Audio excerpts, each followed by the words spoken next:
Hai, kembali lagi di channel EduLab Indonesia. Kali ini bertemu kembali dengan kakak Dimas Febriansyah selaku edukator sejarah. Hari ini kita akan membahas soal UTBK sejarah tentang Perang Dingin.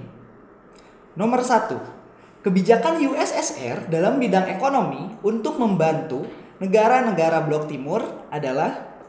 Oke, sekarang kita bahas. Kebijakan yang diambil oleh USSR itu tidak bisa terlepas dari yang namanya Perang Dingin dalam bidang apa? Dalam bidang ekonomi.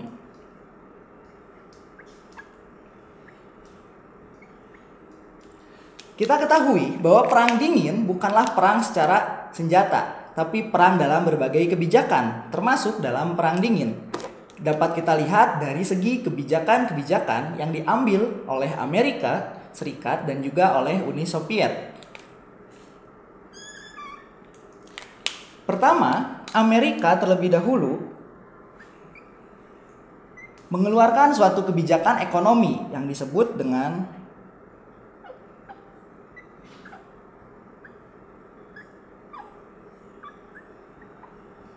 Doktrin Truman. Doktrin Truman ini merupakan kebijakan ekonomi dari Amerika Serikat untuk membantu Yunani dan juga Turki agar tidak jatuh ke tangan komunis atau lebih khususnya tidak terpengaruh oleh kehadiran dari Uni Soviet. Tindak lanjut dari Doktrin Truman diperluas oleh program selanjutnya.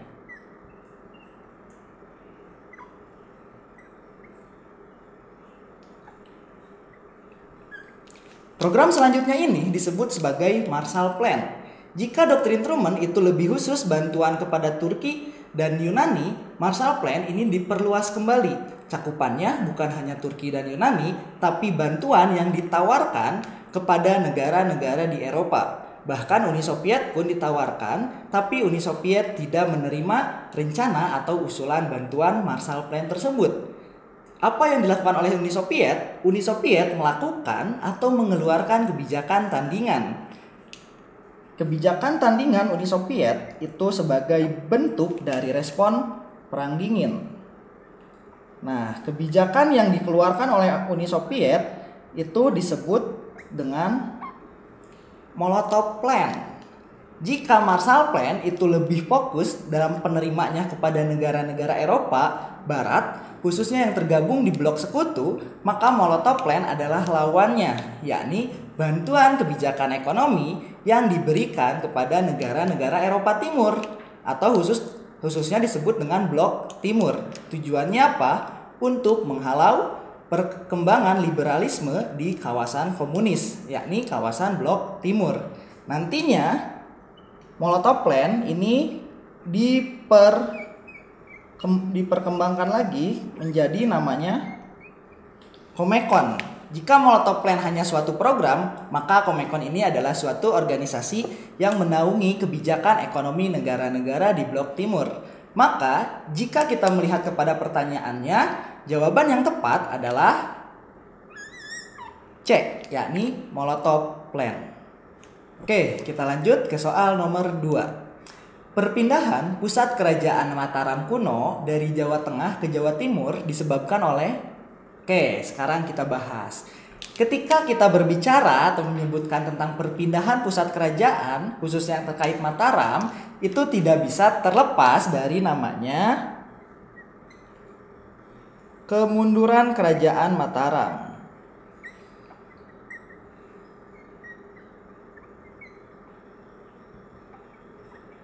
Nah, kalian tahu nggak sih, kok bisa Mataram yang awalnya negara besar bisa mengalami kemunduran? Kira-kira faktor yang menyebabkannya apa? Oke, nah sekarang kita bahas nih faktornya. Faktor yang menyebabkan Mataram yang awalnya negara besar atau kerajaan besar mengalami kemunduran itu ada 2 faktor. Yang pertama, itu faktornya terkait dengan munculnya kerajaan yang bernama Sriwijaya. Lalu apa hubungannya? Nah, kerajaan Sriwijaya ini melakukan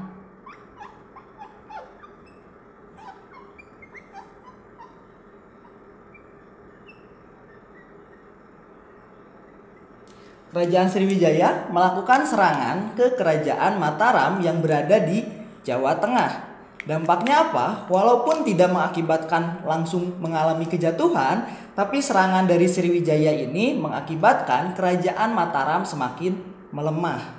Nah, hal tersebut ditambah oleh faktor alam, yakni faktor yang kedua. Apa faktor alamnya? Yakni adanya yang disebut sebagai siklus Gunung Merapi.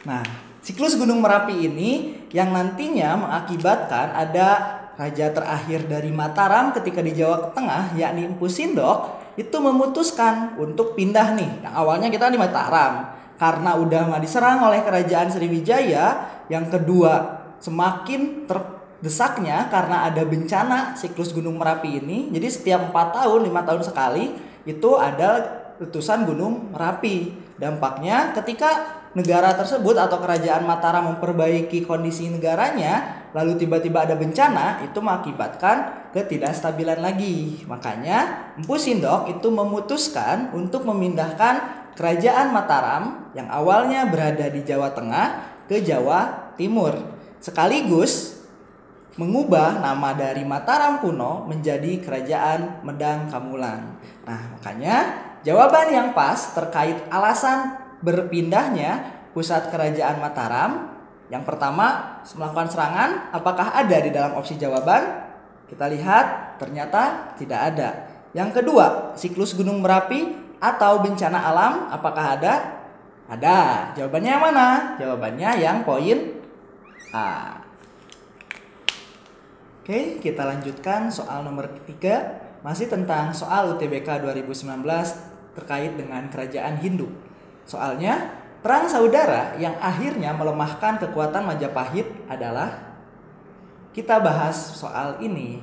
Kenapa kerajaan Majapahit yang merupakan kerajaan besar bisa mengalami terjadinya perang saudara? Kira-kira apa yang menyebabkannya? Sebenarnya suatu kerajaan, khususnya kerajaan Hindu-Buddha di Indonesia, adanya konflik internal itu bukanlah hal yang baru. Lalu apa sih sebenarnya nih kira-kira yang membuat Majapahit akhirnya mengalami perang saudara? Itu dimulai ketika Raja Hayam Wuruk, kalian pasti tahu kan, Hayam Wuruk dengan Mahapati Gajah Madanya membawa Majapahit ke dalam masa kejayaan. Nah, permulaan perang saudara ini terjadi ketika Raja Hayam Wuruk mangkat atau digantikan tahtanya oleh keturunan selanjutnya. Nah, yang menyebabkan perang saudara itu tidak terlepas dari adanya yang disebut dengan pertentangan antar keluarga.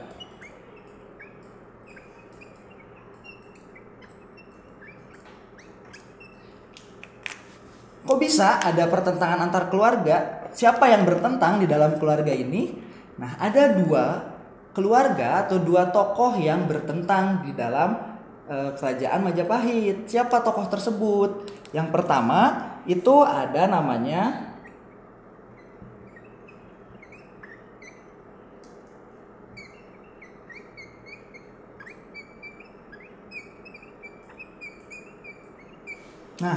ada tokoh namanya Wikramawardhana. Siapa Wikramawardhana? Jadi Raja Hayam Wuruk itu kan mempunyai seorang putri. Nah, putri dari Raja Hayam Wuruk itu menikah dengan tokoh yang bernama Wikramawardhana. Sehingga bisa dikatakan Wikramawardhana ini adalah menantu ya.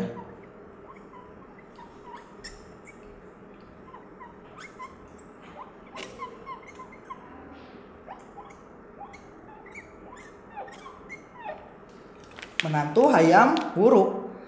Wikramawardhana ini secara resmi menjadi penerus dari Hayam Wuruk karena istri dari Wikramawardhana adalah putri dari permaisurinya Hayam Wuruk. Akan tetapi ada tokoh lain yang sebenarnya tokoh ini masih merupakan keluarga atau keturunan dari Hayam Wuruk. Oke, sekarang siapa namanya? Namanya kalian pasti baru atau jarang mendengar. Namanya itu ada Breh Wirabumi. Breh Wirabumi sebenarnya ini masih sama-sama keturunan dari Raja Hayam Wuruk. Makanya dia menuntut haknya atau beranggapan dia punya hak nih, bukan si Wikramawardhana yang punya hak, tapi adalah si Breh Wirabumi. Memangnya Breh Wirabumi keturunan dari mana? Breh Wirabumi adalah anak Hayam Wuruk, tapi bukan anak dari permaisurinya, melainkan anak dari selir Hayam Wuruk. Nah, karena adanya pertentangan antar keluarga ini, maka muncullah yang namanya keributan di dalam internal keluarga. Keributan tersebut di dalam bahasa Sangsekertanya atau di dalam istilahnya disebut sebagai paregreg atau peristiwa huru-hara. Tidak lama peristiwa tersebut yang asalnya hanya sebatas huru-hara meletus menjadi lebih besar, sehingga disebutlah sebagai perang paregreg. Seperti itu. Oke, kita lanjutkan kepada pembahasan soal nomor 4. Soalnya terkait soal UTBK 2019 bab proklamasi. Adapun soalnya, gambar di bawah ini kalian bisa lihat ya gambarnya adalah tokoh pemimpin sidang perumusan dasar negara, yakni kata kuncinya, kalaupun kalian tidak kenal atau tidak pernah melihat tokoh di sini, ada kata kuncinya. Kata kuncinya yakni sidang perumusan dasar negara.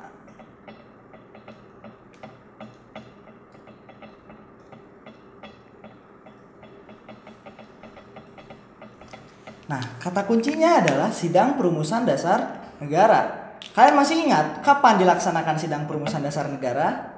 Ini adalah hal yang momentum atau hal bersejarah bagi Indonesia. Dilaksanakan pada 29 Mei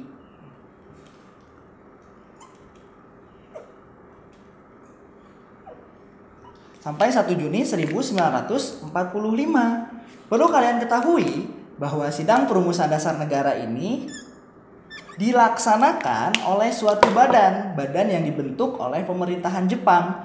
Badan tersebut bernama, kalian pasti pernah mendengar disebut sebagai badan atau BPUPKI, Badan Penyelidik Usaha-Usaha Persiapan Kemerdekaan Indonesia. Nah, sekarang kita hubungkan, pertanyaannya adalah tokoh pemimpin sidang dilaksanakan oleh BPUPKI, berarti secara logikanya yang merupakan tokoh pemimpin sidang adalah pemimpin BPUPKI. Kalian masih ingat siapa pemimpin BPUPKI? Jawabannya, pemimpin dari BPUPKI itu adalah Dr. KRT Rajiman Widyo Diningrat. Sedangkan kita cross check jawaban yang lain. Muhammad Yamin, beliau adalah yang menyampaikan terkait dasar negara pada tanggal 29 Mei. Berarti tidak memimpin sidang. Yang kedua, ada Insinyur Soekarno. Insinyur Soekarno ini juga tokoh yang menyampaikan usulan dasar negara. Kapan? Pada tanggal 1 Juni 1945. Berarti bukan. Yang ketiga ada Supomo. Supomo pun sama. Beliau menyampaikan terkait usulan dasar negara pada tanggal 31 Mei 1945. Maka Supomo bukan sebagai pimpinan sidang. Dan terakhir ada Muhammad Hatta. Muhammad Hatta ketika proses atau sidang perumusan dasar negara bukan bertindak sebagai salah satu pimpinan atau pemimpin BPUPKI, melainkan posisinya sebagai hanya anggota biasa. Maka dapat disimpulkan bahwa jawaban yang tepat adalah Dr. KRT Rajiman Widyo Diningrat. Gampang kan?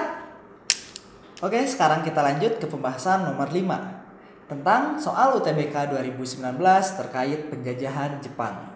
Soalnya, cara yang dilakukan Jepang dalam rangka menghapuskan semua pengaruh Barat adalah pembahasannya Jepang datang ke Indonesia untuk menggantikan atau mengambil alih pemerintahan dari tangan Belanda. Sehingga mau tidak mau Jepang harus melakukan beragam upaya agar dapat mengambil perhatian atau mengambil pengaruh dari Belanda kepada rakyat Indonesia, sehingga rakyat Indonesia lebih menaruh kepercayaan dan perhatiannya serta kehormatannya kepada pemerintahan Jepang. Beberapa kebijakan yang Jepang ambil untuk menggantikan atau mengambil pengaruh dari Belanda ke rakyat Indonesia dilakukan yang pertama. Jepang melakukan pengubahan dalam aspek penanggalan. Di mana ketika zaman Belanda itu menggunakan tarik Masehi atau penanggalan Masehi, maka zaman Jepang itu diganti dengan yang disebut sebagai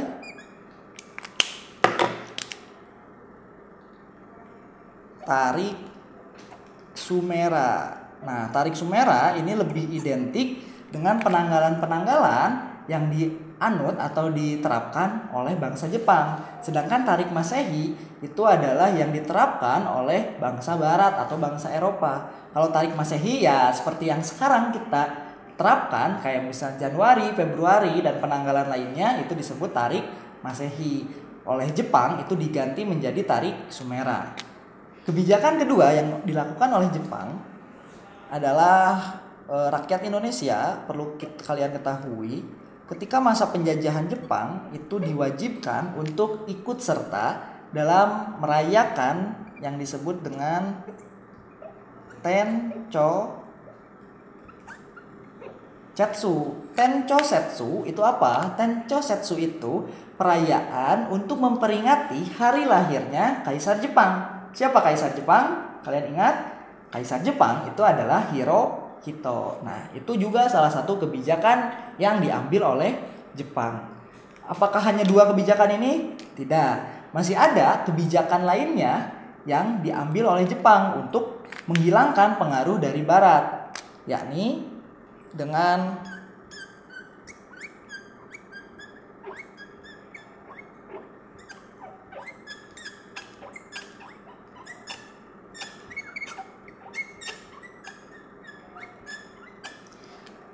bangsa Indonesia atau bangsa pribumi itu dilarang kembali menggunakan bahasa Belanda. Kenapa dilarang menggunakan bahasa Belanda? Karena penggunaan bahasa Belanda itu akan mengakibatkan rakyat pribumi tidak bisa terlepas dari pengaruh Barat, khususnya negara Belanda. Oleh karenanya, Jepang mengubah kebijakan terkait penggunaan bahasa bahwa rakyat Indonesia atau kaum pribumi tidak boleh menggunakan bahasa Belanda dan wajib menggunakan bahasa Jepang.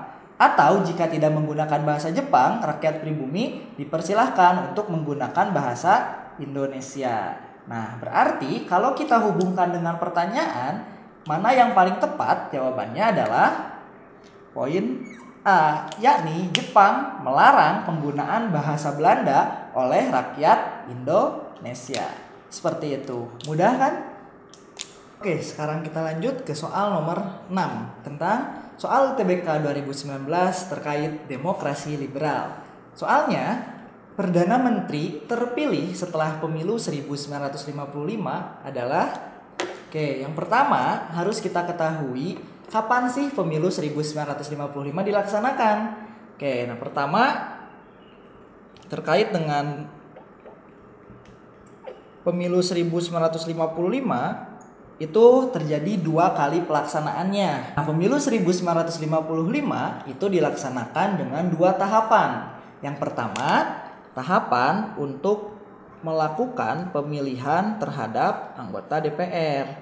Nah, pemilihan terkait atau terhadap pemilihan anggota DPR ini dilakukan pada tanggal 27 September 1955. Itu pemilu tahap pertama. Pemilu tahap kedua itu dilakukan untuk memilih yang namanya Dewan Konstituante. Kapan pelaksanaannya? Pelaksanaannya masih tahun yang sama. Namun lebih tepatnya adalah 15 Desember 1955. Lalu dari hal sini berarti dapat kita simpulkan bahwa Perdana Menteri terpilih setelah pemilu itu berarti terpilihnya setelah tanggal 2709 ataupun setelah tanggal 15 Desember 1955.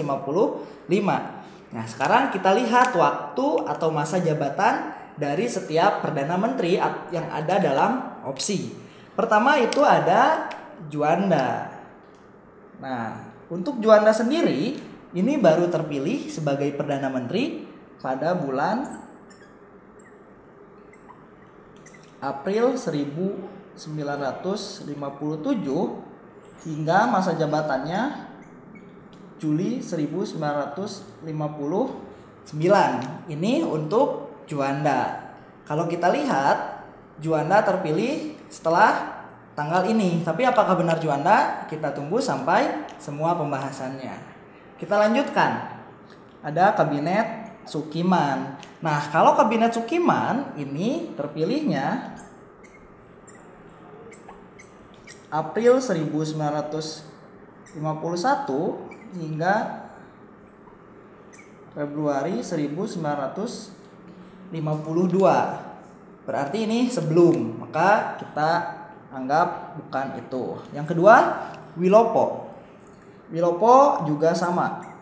Ini April 1952 dilantiknya dan masa jabatannya berakhir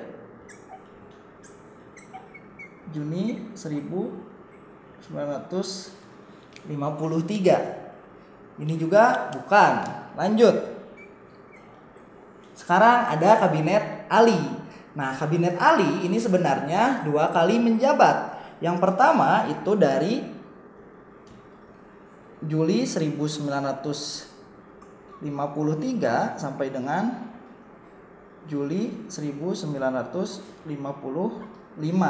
Itu untuk masa jabatan yang pertama. Lalu ada masa jabatan yang kedua.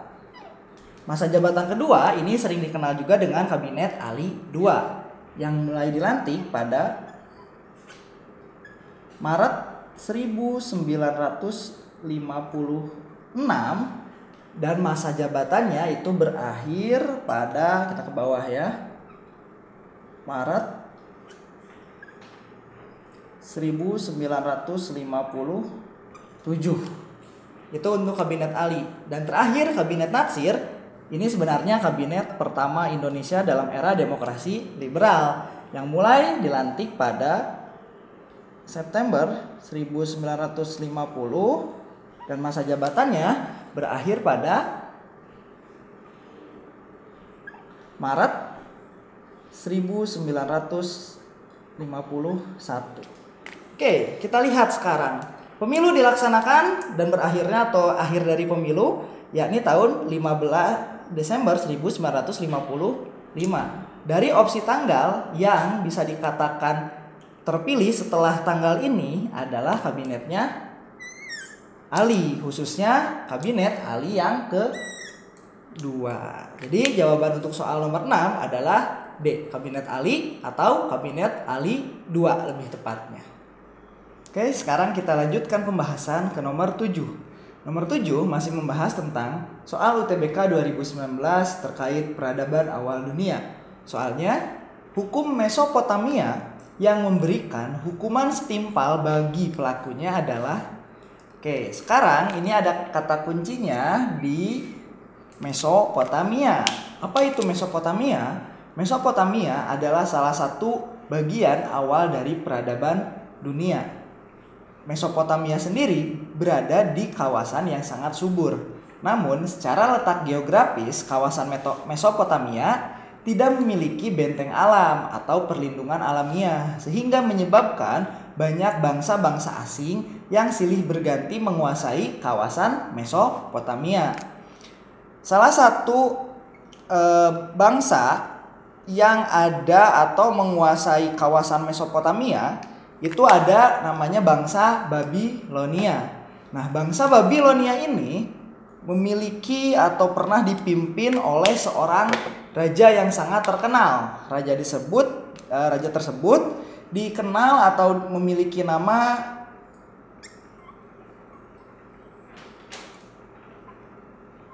Hammurabi.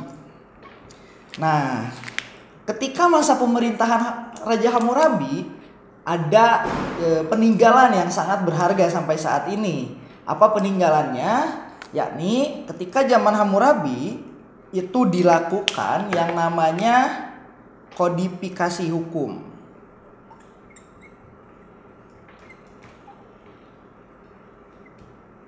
Kalian sebelumnya sudah pernah mendengar tentang kata kodifikasi? Kalau belum, kodifikasi itu adalah upaya untuk mengumpulkan hukum-hukum atau aturan-aturan yang ada ketika itu. Nah, zaman Raja Hammurabi inilah kodifikasi hukum dilakukan. Kodifikasi hukum yang dilakukan oleh Hammurabi itu akhirnya disebut sebagai istilahnya kodeks.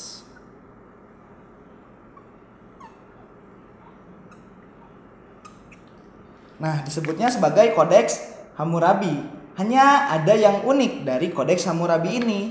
Apa keunikan tersebut? Kodeks Hammurabi dalam isi aturannya di sini menerapkan aturan atau prinsip kuno. Prinsip kuno tersebut yang dimaksud adalah ada istilahnya prinsip ketika zaman Mesopotamia ya. Itu namanya ada prinsip lex talionis.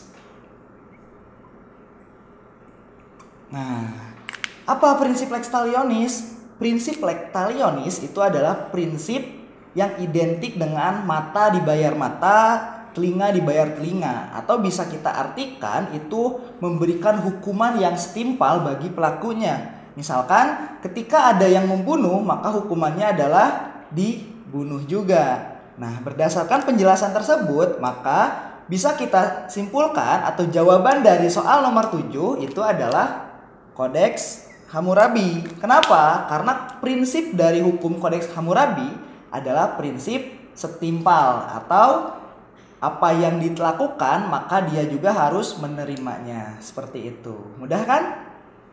Oke, sekarang kita bahas soal nomor ini. Operasi pasukan pimpinan Amerika Serikat ini sebenarnya tidak bisa terlepas dari peristiwa yang terjadi. Apa peristiwa yang melatar belakanginya? Peristiwa yang melatar belakanginya itu adalah ada upaya invasi. Invasi ini suatu upaya untuk menguasai atau menduduki daerah negara lain. Nah, invasi yang dilakukan di sini dilakukan oleh Irak yang mencoba untuk menginvasi negara Kuwait. Nah, upaya invasi yang dilakukan oleh Irak ini dilakukan pada 2 Agustus 1990. Dampaknya apa? Dampaknya kerajaan atau raja atau anggota kerajaan dari Kuwait itu terpaksa harus melarikan diri. Dan mereka setelah melarikan diri itu meminta bantuan dari Amerika Serikat. Nah, selain meminta bantuan dari Amerika Serikat, anggota kerajaan Kuwait juga meminta bantuan kepada PBB. Namun sebelum kepada upaya untuk mengerahkan pasukan militer, sebenarnya telah ada upaya diplomasi. Akan tetapi upaya diplomasi yang dilakukan oleh ada namanya James Baker. James Baker ini adalah perwakilan dari Kuwait yang mencoba untuk berdiplomasi dengan Menteri Luar Negeri Irak. Akan tetapi upaya diplomasi tersebut gagal sebab Irak tidak mau atau menolak permintaan dari PBB untuk menghentikan invasi atau operasi militernya. Nah, karena upaya damai atau melalui langkah diplomasi ini tidak berhasil, akhirnya PBB mengerahkan pasukan internasional yang berada di bawah pimpinan Amerika Serikat. Operasi internasional tersebut dijadikan sebagai upaya untuk membebaskan Kuwait dari tangan Irak. Nah, atau operasi militer itu sebenarnya lebih dikenal ya, atau memiliki nama khususnya disebut sebagai operasi Badai Gurun, atau dalam istilah lainnya disebut sebagai Desert Storm. Nah, operasi Badai Gurun ini dilakukan tadi ya untuk membebaskan Kuwait dari tangan invasi atau pemerintahan Irak. Sehingga bisa kita hubungkan dengan pertanyaan, maka jawaban yang tepat atau untuk operasi militer Amerika Serikat ini disebut dengan operasi Badai Gurun. Dan memang operasi Badai Gurun ini berhasil membebaskan Kuwait dari tangan pendudukan Irak. Oke, sekarang kita lanjutkan pembahasan masih tentang soal UTBK 2019 terkait Perang Dingin. Soal nomor 9, Cold War merupakan istilah yang diperkenalkan pertama kali oleh... Oke, kita bahas soal ini. Pertama, kita harus ketahui dulu apa yang dimaksud dengan istilah Cold War. Nah, istilah ini sendiri merupakan istilah atau lebih dikenal dengan nama Perang Dingin. Perang Dingin sendiri merupakan suatu kejadian atau suatu peristiwa yang menggambarkan situasi antara Amerika Serikat yang merupakan blok barat dengan Uni Soviet yang dikenal dengan blok timur. Istilah Perang Dingin sendiri merupakan atau suatu upaya untuk menggambarkan kejadian tersebut. Memangnya ada apa? Ketika saat itu atau lebih tepatnya setelah Perang Dunia II berakhir, ternyata perang tidak begitu saja berakhir, tapi berlanjut kepada fase selanjutnya, yakni Perang Dingin atau suatu perang, suatu perselisihan yang tidak dilakukan secara langsung, melainkan dengan upaya perebutan pengaruh di berbagai aspek kehidupan, baik itu ideologi, ekonomi, aliansi militer, bahkan aspek-aspek lainnya. Nah, melihat suatu fenomena atau peristiwa tersebut, maka ada salah satu tokoh jurnalis Amerika yang mengemukakan atau menyebutkan gitu ya peristiwa tersebut sebagai Cold War. Siapakah orang tersebut? Jurnalis Amerika tersebut bernama Walter Lippmann. Perlu diingat ya, Walter Lippmann ini merupakan salah satu jurnalis dari AS. Nah, istilah yang dikemukakan oleh Walter Lippmann ini sampai saat ini itu dikenal sebagai Cold War atau Perang Dingin. Seperti itu.